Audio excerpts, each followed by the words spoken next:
قادیانی حضرات دا سب تو بڑا ہتھیار جدا مقابلہ کسی ملا کو نہیں وہ ہوئی ہے کہ رسول کریم جو تسی آندے کہ آپ آخری نبی ہے کہ آپ دی امت نبی بند ہو گئے. یہ رسول اللہ دی شان ہوئی ہے کہ گستاخی ہوئی. رسول اللہ ابراہیم علیہ السلام دی نسل سے نبی جمن سے ابراہیم علیہ السلام تو بعد رسول اللہ آگے نبی کرتے بند. نبی پاک دی امت دے پلے کی رہ گیا پھر؟ بہت خطرناک سوال ہے.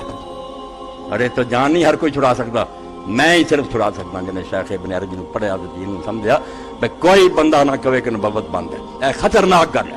یہ کہو کہ منصب نبوت بند ہے, پوسٹنگ نہیں ہونی. ہوں کوئی اعلان نہیں کوئی شخص کر سکتا کہ میں نبی ہوں نہ لوگوں کو کہوں مینوں منو یا اپنے بارے کیا جڑا نہیں منتا وہ کافر ہے. اے گل نہیں, یہ ختم. یہ کی ہے منصب نبوت, مگر ڈگری مرتبہ کمال سب امت فیض نہیں بند. یار نبوت دائما کہنا چاہیے, اس امت کے اندر بھی نبوت جاری. مولانا ساق صاحب کا بیان ہے یوٹیوب پہ, ہر جگہ پہ, سب کو پتا ہے. انہوں نے کہا کہ میں ابن عربی دے دین نو پڑھیا کہ منصب نبوت ختم ہو گیا, کوئی ڈکلیئر نہیں کر سکتا کہ میں اب نبی ہوں, لیکن جو کوالٹیز ہیں وہ چلتی رہیں گی.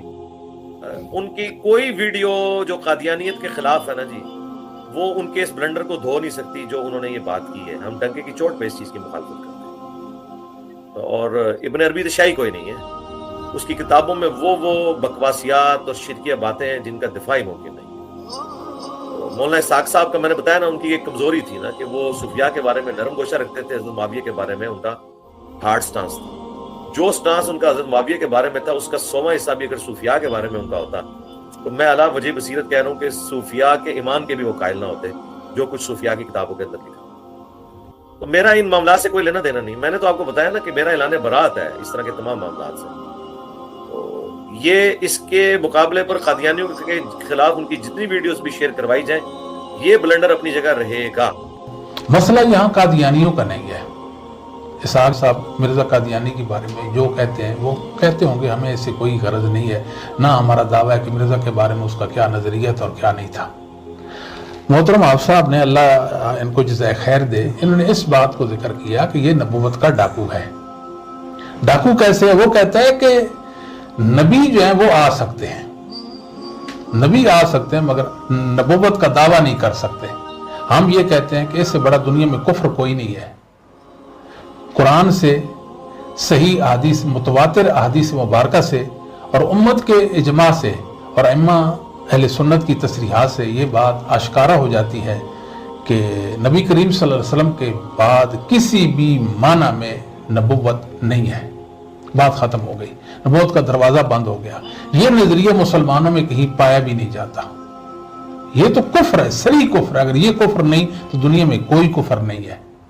اب کوئی بندہ بتائے کہ یہ اسلام ہے, قرآن و سنت کے دلائل پیش کرے نا. کیسے پیش کرے گا؟ امت کے اجماع کے سامنے وہ دلیل پیش کیسے کر سکتا ہے جب سارے کے سارے مسلمان کہتے ہیں کہ نبی کریم صلی اللہ علیہ وسلم کے بعد کوئی نبی پیدا نہیں ہو سکتا. کوئی شخص نبوت کا دعویٰ نہیں کرتا کہ میں نبی ہوں اور دعویٰ کرے لوگوں کو اور کہے کہ مجھ پر ایمان لاؤ اور میرا اتباع کرو. ایسا نہیں ہے. لیکن عیسیٰ علیہ السلام کا بھی نزول ہوگا نا, وہ امتی نبی ہیں, نبی کریم صلی اللہ علیہ وسلم کے پیروکار ہوں گے. وہ کوئی شریعت لوگوں کے سامنے نہیں پیش کریں گے, شریعت محمدیہ کے وہ پیروکار ہوں گے.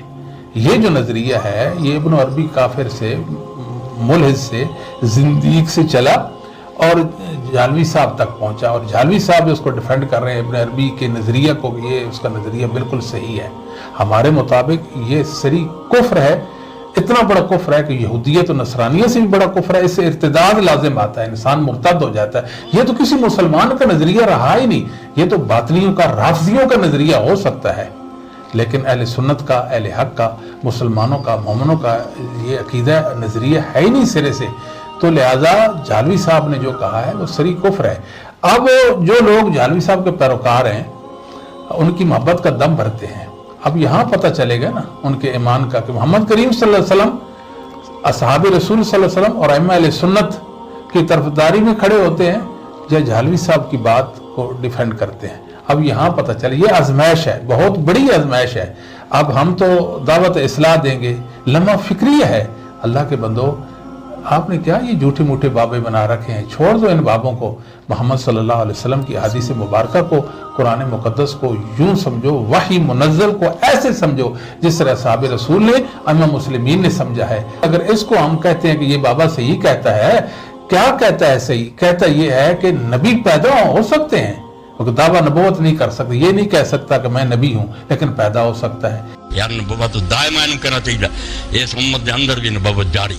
کتنا جھوٹا اور مکروہ یہ دعویٰ ہے اور کتنا غلط نظریہ ہے۔ اللہ کی پناہ مانگنی چاہیے شریروں کے شر سے۔ مسلمانوں اپنے ایمان کو بچاؤ۔ ہمارا مقصد پھر ہم بتاتے ہیں، جی دیکھیں نا، اسحاق جالوی صاحب تو دنیا سے چلے گئے ہیں، اب یہ زندہ تو نہیں ہے، وہ تو دنیا سے چلے گئے ہیں۔ ہمارا مقصد صرف ان کا کفر، ان کا ارتداد، ان کی جہالت، ان کی ضلالت، ان کا ظلم جو ہے وہ بیان کرنا ہمارا مقصد ہے۔ تو وہ آپ صاحب نے بیان کیا ہے۔ آپ دیکھتے ہیں نا کہ کون ہے جو رسول کریم صلی اللہ علیہ وسلم کی نبوت اور ختم نبوت کے حوالے سے اپنے عقیدے کو واضح کرتا ہے، اور کون ہے کہ جو ختم نبوت پر ڈھاکہ ڈالتے ہیں ان کا دفاع کرتا ہے اور ان کی طرفداری کرتا ہے۔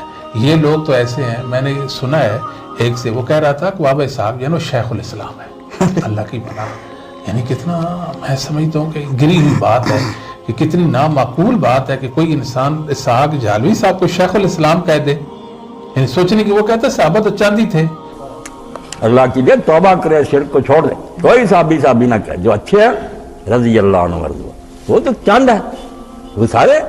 موسیٰ علیہ السلام کو ساتھی نہیں آپ دیکھتے جی، ہاں جی، خالد بن ولید کی صحابیت کا انکار کر دیا، سیدنا عثمان بن عفان رضی اللہ تعالیٰ کو ڈکٹیٹر اور پتنی کہا کہ اس نے خلافت کا نظام سارا دھرم کر دیا اور غلط پالیسیاں اختیار کی، اس طرح کی بات کرتا۔ اس کی زبان سے، اس کی زبان کے شر سے کوئی صحابی محفوظ نہیں رہا، کوئی مسلمان محفوظ نہیں رہا، سب کو اس نے رگڑا۔ وہ اپنے نفس کا پجاری تھا، وہ قرآن و سنت کا اور سلف صالحین کا، ائمہ مسلمین کا پیروکار نہیں تھا۔